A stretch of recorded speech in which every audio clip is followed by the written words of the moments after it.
आज मैं जिस टॉपिक पे बात करने जा रही हूँ बेसिकली इसी टॉपिक पे हमारी पूरी ज़िंदगी जो है वो भरोसा करती है, कॉन्फिडेंस रखती है, एतबार करती है, एतमाद करती है, अपना ईमान रखती है। और ये टॉपिक जो आज का टॉपिक है इसका नाम है अल्लाह ताला पर तवक्कुल, अल्लाह ताला पर भरोसा और अल्लाह ताला पे यकीन। यहाँ पे यकीन कहना गलत होगा। अगर यहाँ पे मैं कहूँ अल्लाह ताला की ज़ात पर ईमान तो वो दुरुस्त अल्फाज होंगे। एक आपको बहुत प्यारा वाक़या बताती चलूँ। अभी रिसेंटली जो दुबई में एक वाक़या हुआ है, वहाँ पे एक शख्स जिसका बच्चा पैरालाइज पैदा हुआ और डॉक्टर के पास जब वो लेकर गया तो उसके जो डॉक्टर था, उसका थेरेपिस्ट था, उसने कहा ये बच्चा सारी ज़िंदगी चल नहीं सकेगा। मदर उसकी बाहर खड़ी थी, जब अंदर से वापस आए वो अपने बच्चे को लेकर, तो उनकी मिसेस ने पूछा कि डॉक्टर ने क्या बताया है, आया कि मेरा बच्चा कभी चल सकेगा कि नहीं, क्योंकि टर्म एंड कंडीशन से और उसकी कंडीशन से पता चल रहा था कि ये बच्चा कभी भी ठीक नहीं हो सकता। लेकिन उसने कहा कि हाँ इंशाल्लाह ज़रूर, अल्लाह ताला की ज़ात पर तवक्कुल रखो, ये ज़रूर चलेगा, डॉक्टर ने कहा है। हालांकि डॉक्टर ने ऐसा कुछ नहीं कहा, ये उसके अपने अंदर की फीलिंग्स थी और उसका अल्लाह पे तवक्कुल और भरोसा था कि जबकि डॉक्टर ने रिजेक्ट कर दिया उस बच्चे को, लेकिन अल्लाह ताला की ज़ात पे भरोसे ने, और ऐसा उसका भरोसा, कामिल यकीन था अल्लाह ताला की ज़ात पर कि वो बच्चा चंद ही दिनों में कुछ ऐसा कोई इंसिडेंट पेश आया कि वो बच्चा अचानक चलने लग गया। तो उसको अपने उन अल्फाज पर दुख, बहुत रोना आया कि या अल्लाह पाक, मेरा तो तेरे पे तवक्कुल और भरोसा था और तूने उस तवक्कुल और भरोसे के ज़रिए तूने मेरा ईमान अपनी ज़ात पर और ज़्यादा मजबूत और पुख्ता कर दिया। देखिए, जो जिस तरीके के अल्फाज, जिस तरीके के सोच हमारी होती है ना, उसी तरीके के हालात अल्लाह ताला पैदा कर देते होते हैं। अब अगर आप अल्लाह की ज़ात पर यकीन रख रहे हैं, कामिल यकीन रख रहे हैं, भरोसा रख रहे हैं कि ये काम मेरा होकर रहेगा एट एनी कॉस्ट, अगर ये देखिए, ये होना ना होना, आपके पास उन वसाइल का होना ना होना इज़ आउट ऑफ क्वेश्चन, ठीक है। ये जो है ये एक दूसरी तरफ आपके इस पहलू को ले जाता है। लेकिन अल्लाह पे कामिल यकीन होना ही एक मुसलमान, एक मोमिन की निशानी है। दो लड़कियों में, दो बहनों में इतना ज़्यादा तजाद हुआ, इतनी लड़ाइयाँ हुई, इतनी लड़ाइयाँ कि वो एक दूसरे के घर जाने, एक दूसरे से बात करने और एक दूसरे की शक्ल देखने की रवादार भी नहीं थी। आखिर क्या हुआ, एक जो बड़ी बहन थी, देखें बड़े जो लोग होते हैं ना उनका दिल भी बहुत बड़ा होता है। वो बहन गई, हाँ, डॉक्टर के पास गई। एक डॉक्टर कौन सा, एक साइकोलॉजिस्ट के पास गई और एक बहुत ही अच्छे ज़ाकिर के पास गई। उन्होंने कहा मेरे और मेरे बहन के ताल्लुकात, देखिए अल्लाह ताला ने उनके दिल में मोहब्बत डालनी थी, अल्लाह ताला ने उन्हें राह रास्त पर लाना था। उनके जो कदम थे वो ज़ाकिर की तरफ उठ गए। उनके पास जाती हैं और उनसे कहती हैं कि हजूर वाला, मेरी और मेरी बहन के बहुत अरसे से हालात ख़राब हैं और हम क्या करें आपस में। मैं अल्लाह ताला की गुनाहगार हो रही हूँ। अब जो वक्त गुजर रहा है मुझे अपनी गलती का एहसास हो रहा है। हालांकि चूँकि गलती मेरी छोटी बहन की थी, लेकिन मैं इस टाइम अल्लाह को राज़ी करते हुए, नबी की सुन्नत पर ईमान रखते हुए और यकीन रखते हुए और उसे फॉलो करते हुए, मैं चाहती हूँ कि अब उसके साथ मैं अपना पैचअप कर लूँ, क्योंकि ब्रेकअप को तो बहुत अरसा हो गया था। उन्होंने कहा आप ऐसा करें कि आप उसके लिए अच्छी बातें अपने दिल से निकालना शुरू कर दें, अच्छी बातें अपने मुंह से निकालें, अब अच्छे अल्फाज उसके लिए अदा करें। उसने कहा वो कौन से अच्छे अल्फाज। उनसे कहा कि मेरी बहन बहुत अच्छी है और अगर उसने ये तमाम कुछ किया है वो शैतान के वरगलाने में आ गई है, और हालांकि ऐसा हमारे बीच कुछ नहीं है। कहते हैं आप 3 दिन लगातार दिन रात ये उसके लिए सोच के देखिए, इंशाअल्लाह ताला अल्लाह ताला आपकी इन जो है आपकी गुड थिंकिंग से, आपकी पॉजिटिव थिंकिंग से उसके दिल में नर्म गोशा पैदा कर देंगे। और यहाँ पे इस चीज़ को इंटरप्ट करती चलूँ और एक और चीज़ उसमें ऐड करती चलूँ कि जब भी आपको किसी से कोई खदशा हो, आपका कोई दुश्मन हो, ये वाली बात मैंने अपने एक पहले लेक्चर में भी बताई है, लेकिन यहाँ पे पुट करना मुझे लगता है जो है नेसेसरी है। जब भी आप किसी के दिल में आपके लिए बुग़्ज़ होता है या आपका कोई दुश्मन होता है, तो आपका क्या शेवा होना चाहिए, आप उसके लिए दो नफिल हाजत के पढ़ना शुरू कर दें और उसके लिए चंद रुपए, ठीक है, जिसमें रुपया, 2 रुपया, 3 रुपया, जितनी आपकी बिसात है वो देना शुरू कर दें। उससे क्या होता है कि उससे ना दूसरे के दिल में नर्म गोशा पैदा होना शुरू हो जाता है। वो आपके लिए दुश्मन से बड़ा दुश्मन भी, आप यकीन जानिए, इन चंद एक्टिविटीज़ से जो है वो आपका दोस्त बन सकता है।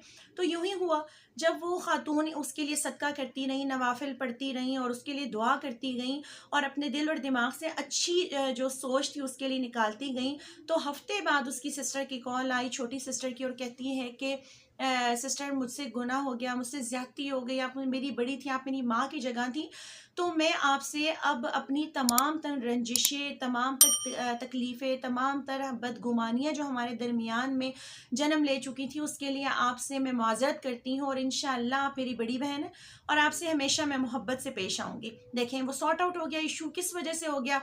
जो सालों की लड़ाई थी वो चंद लम्हों में अल्लाह पे तवक्कुल करने से और अच्छी थिंकिंग, पॉजिटिव वाइब्स अपने अंदर से निकालने से और अपने मुंह से निकालने से अगले बंदे को आपने क्या कर लिया, अपनी दस्तरस में ले आए। अब लॉ ऑफ नेचर भी यही कहता है कि जिस चीज से आप दूर जा रहे हैं, आप उसको करीब करने के लिए, उसके लिए उससे पॉजिटिव वाइब्स अपनी क्रिएट करें, पॉजिटिव वाइब अपनी तरफ से क्रिएट करें। कभी भी आप, जो आपका ओपोनेंट है या अपना ऑपोजिट है, उससे कभी भी आप ना सोचे कि वो पहल करेगा। देखिए, अगर आप आपस में चपकलिश हो गई है, कुछ इश्यूज हैं, आप पहल करें, आप पहल करेंगे तो इंशाल्लाह उसकी पॉजिटिविटी, उसका जो रिजल्ट है वो बेस्ट आएगा। अब इसी तरह जब इंसान अल्लाह ताला पे छोड़ देता है, अल्लाह पे तवक्कुल करता है, बर्दाश्त करता है, अल्लाह ताला को हाजिर और नाजिर जान के वहदानियत पर अमल करके उसके करीब जाता है, तो वो चीज़ अच्छी हो जाती है। अक्सर पेशतर मेरे पास कुछ बच्चे वालिदैन लेकर आते हैं कि मैम इन्हें समझाएं, ये बहुत ज़्यादा नेगेटिविटी में जा रहे हैं और हम नहीं चाह रहे कि ये नेगेटिविटी में जाए।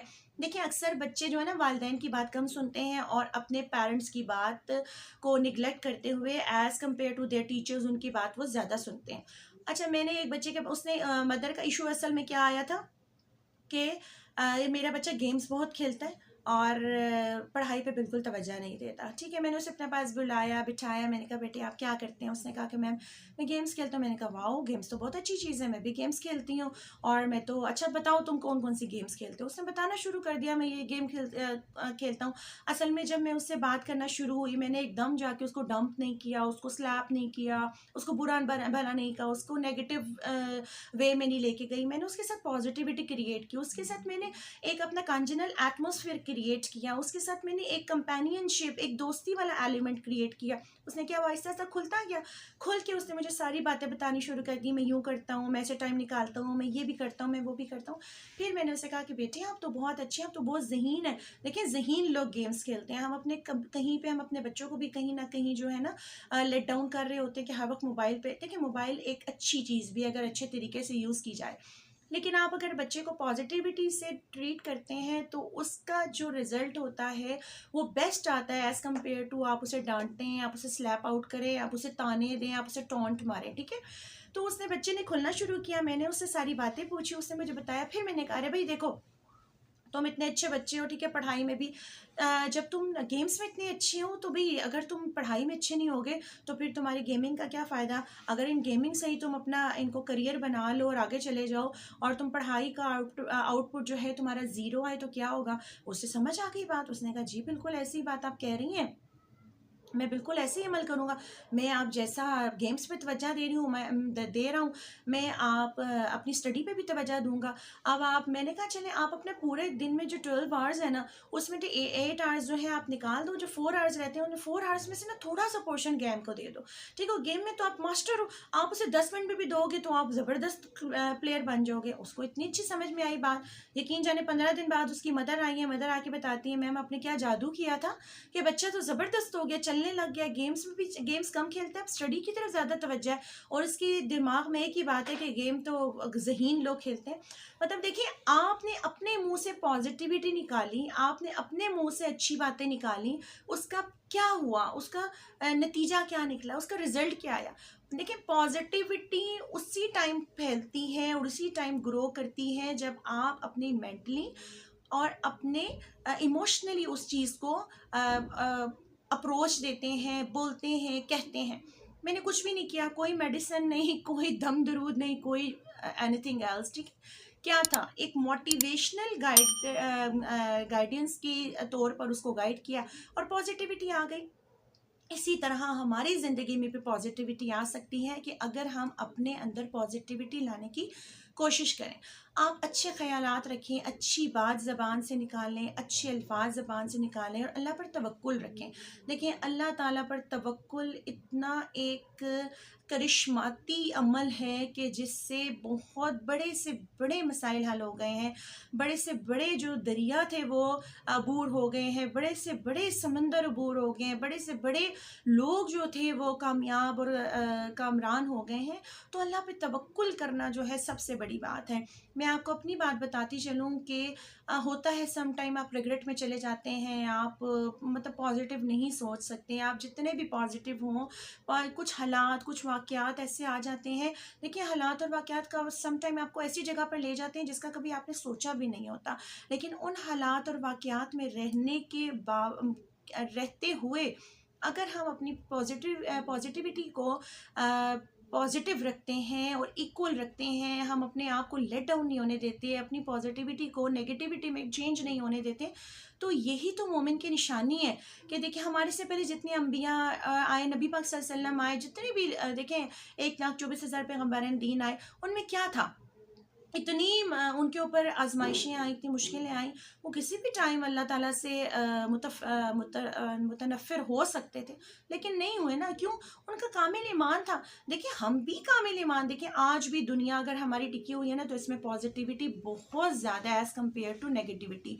ये हमारी अपनी सोच है जो हम सोचते हैं कि नेगेटिविटी ज़्यादा है। ऐसा नहीं है। अगर नेगेटिविटी ज़्यादा होती है तो यकीन जानिए हर रोज़ मर्डर हो रहे होते, हर रोज़ क्रिमिनल्स जो हैं हम लोगों को तंग कर रहे होते, लेकिन ऐसा कुछ भी नहीं है। ये किस वजह से? ये चंद लोगों पर दुनिया टिकी हुई है जिनमें पॉजिटिविटी है, और हम भी उन चंद लोगों में अल्हम्दुलिल्लाह शुमार हैं। तो और हम लोग पॉजिटिविटी को क्रिएट कर सकते हैं, अपनी नेगेटिविटी दूर कर सकते हैं। अपनी छोटी छोटी मामलात में, ज़िंदगी के मामलात में पॉजिटिविटी लाएँ, अल्लाह पे तवक्कुल लाएँ। और एक सबसे ख़ास बात, देखिए, मेरी आपकी परवरिश हो चुकी है, हम एक मज़बूत स्ट्रॉन्ग इंसान बन चुके हैं, ठीक है, फिज़िकली भी, मेंटली भी, हेल्दी भी। अब कहाँ पे काम करना है, हमने वर्क कहाँ पे करना है? हमने वर्क अपनी न्यू जनरेशन पे करना है। इस जनरेशन ने हमारी सोसाइटी बनानी है। देखिए, अल्लाह ताला एक इस्लामिक मुमलिकत होने के नाते, इस्लाम हमारे दिलों में, हमारे घरों में होने के नाते, हम as a Muslim, as a मुसलमान होने के नाते अपनी छोटी जो हमारी जनरेशन है, हमारे जो चाइल्ड हैं, हमारे किड्स हैं, उनमें से पॉजिटिविटी लाएं। और यहाँ पे मैं जो सुन रहे हैं, मैं ये एक बात ज़रूर कहना चाहूँगी, एजुकेशनल सिस्टम में, मैं खुद एक एजुकेशनल सिस्टम से रेलेवेंट हूँ, तो मैं खुद भी ये बच्चों को बात कहती हूँ और अपने सराउंडिंग में जितने बच्चे उन्हें भी ये बात कहती हूँ कि बेटे, अल्लाह पे तवक्कुल रखें और अल्लाह से मांगें, मुझसे ना मांगें, अपने पेरेंट्स से ना मांगें, अपने टीचर से ना मांगें, अल्लाह से मांगें ना बेटे, अल्लाह से मांगें। अल्लाह देता है, अल्लाह की ज़ात पर तवक्कुल रखें। ये छोटे छोटे नन्हे नन्हे जो जहन होते हैं ना, ये इतने शार्प होते हैं कि किसी कैम स्कैनर से भी ज़्यादा स्कैनर की इनके अंदर एबिलिटी होती है। और आप इस पे जो जो नक्श करते जाएंगे, जो जो लिखते जाएंगे, तो इनकी उस ब्लैंक पेपर पे वो नक्श होता जाएगा। तो हमने वर्क करना है अपनी न्यू जनरेशन पे। उन्हें दुआ मांगें, उन्हें क्या कोई चीज़ आपसे मांग रहे हैं कि अल्लाह से मांगे, बेटे मेरी क्या औकात है, मैं किस काबिल हूँ, I am nothing. You have to pray from Allah. अल्लाह ताला से मांगें, अल्लाह ताला से दुआ करें, उनके नन्हे मुन्ने जहन में अल्लाह को डालें। यकीन जाने, अगर ये बच्चे ही हम अगर हमारे तवक्कुल से कुछ बन जाते हैं ना, तो इंशाल्लाह हमारी दुनिया भी संवर जाएगी और आखिरत भी संवर जाएगी।